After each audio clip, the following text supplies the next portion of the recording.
Leave the World Behind. This is a Netflix original, is that correct? It is. It's written and directed by the genius that is Sam Esmail, showrunner, creator, and main writer of Mr. Robot, one of my favorite TV dramas of all time. And you know how much I love this show. I do know how much. You've heard me bang on about it time and time again.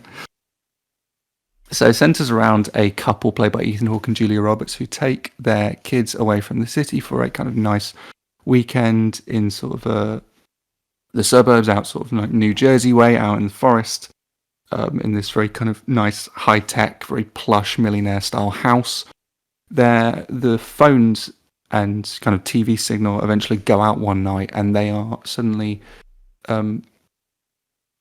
sort of met at the door of the house by the actual owners of the house who have rented it out, played by Mahershala Ali, and that man is there with his daughter, and they say, "Oh, I know you don't know us, but we own the house, and we need to come in, and we need to we'll refund you part of the money, and so I can show you things that prove we're not unsafe and we're not dangerous." And so you've kind of got this sort of very sort of tense sort of battle of wits and sort of shifting power dynamics as sort of Julia Roberts and Ethan Hawke don't really know whether to trust these two. All the while you've got what seems like the beginnings of a kind of cyber war or maybe potential terrorist attack occurring in the background of all of this, that's sort of downing planes and causing sort of all manner of like kind of apocalyptic looking technological issues. And it essentially runs like a feature length, a quite long, overly extended, I would argue, episode of the Twilight Zone. But considering it was made by Sam Esmail, I was like, sign me right up. And every so often I think there is space for an enjoyment to be had with a big budget kind of sci-fi caper that takes a simple premise and runs with it and kind of keeps the audience guessing and doesn't take itself too seriously. So I was ready for this. I was ready to enjoy this and have like a zany fun time with it, if that's what was being delivered. But as this was only ended up being half as interesting as these descriptions would imply. It begins with this really kind of awkward tonal imbalance that I think speaks to a general issue that permeates the rest of the film. You get these sweeping panoramic kind of views of Earth from space, the kind of the opening shots of the film, and they're accompanied by these very theatrical classical music and kind of string hits.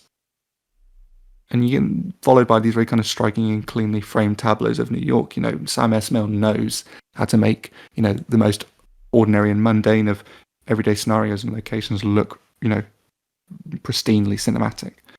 And this primed me for what I thought was going to be like a very operatically melodramatic take on like an end of days type sci-fi scenario and how people respond to it. Not new thematic territory, but potentially fun. But then we're presented with this like glaringly ham-fisted exposition to like lay the narrative's foundation, delivered by Julia Roberts to Ethan Hawke in the opening scene. And it makes it very obvious that despite how cinematic Sam Esmail's visual sensibility is, giving these everyday scenarios an epic presentation, kind of the inertia of the character interaction and the flatness of the dialogue, it causes the execution of the unfolding mystery to then be really sluggish and uninvolving. Like the periphery of the apocalyptic scenario kind of hints at like kind of entertainingly leaning into the lunacy of the situation, but like I kind of spent half the film going, "Oh, I'm ready for it to go full absurd and full zany," and it never really did. There was one or two sequences where it did the one I sent you on Facebook of Julia Roberts kind of no context screaming in the middle of the forest. I'm not going to tell you what she was screaming at, but that was kind of unintentionally hilarious. I did have questions about that gif, but sometimes not having context makes it funnier, Oh, it certainly does. It certainly did in that scenario, and that was why I sent it to you. So there are kind of moments like that are funny, but I don't even think they're intended to be that way. And the moment-to-moment human drama is really stilted and like overly serious, despite the caliber of the performances that are on display. You kind of, honestly, 90 minutes in, 90 minutes into the 2.25-hour runtime, I was really like, when is this actually going to start? I was literally feeling like that. And Sam Esmail also fills the house sequences, where a lot of the film takes place in, with these kind of unconventional spiraling aerials and whip pans and upside down tracking shots that kind of feel very kind of horror movie-esque and psychological thriller-esque. A lot of this actually meant that Leave the World Behind reminded me of, like, you know, M. Night Shyamalan's Knock at the Cabin, which has a similarly nihilistic and grave central scenario along with the isolated setting.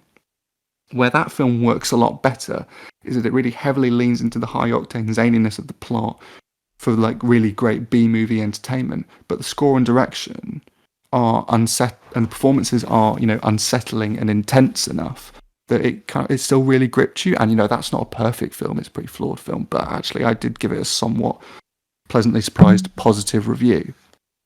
Whereas, you know, this I think is far inferior. Leave the World Behind, and it does most of the things that Knock at the Cabin does wrong. You know, the shifting dynamics and unease between the people in a life-threatening situation with limited information is given the most basic and surface-level examination. There aren't really any insightful developments in the relationships. The runtime's exceedingly overlong. The mystery is really stagnantly drawn out. The pace is plodding. The score is filled with the most trite, dissonant horror movie creeping strings and these deep reverberating sci-fi synth chords, the most unoriginal in that vein that I've heard in a while. And to top it off, you get, instead of like a satisfying answer to any of what is going on, you instead get this lackluster expository monologue, and then the film ends on a punchline to a completely arbitrary running joke that was like presented like near the start of the film. It's hardly even a running joke. You know, it's so ridiculous. I almost want you to watch it just so you can see how ridiculous the ending is. It's so ridiculous. It's almost bold. So yeah, I almost kind of went, wow. I almost have to respect that you were ballsy enough to screw up your ending that much. But yeah, I wasn't a fan of this really. I'd C- for this. I wasn't really. I was impatient and bored and fed up by the end.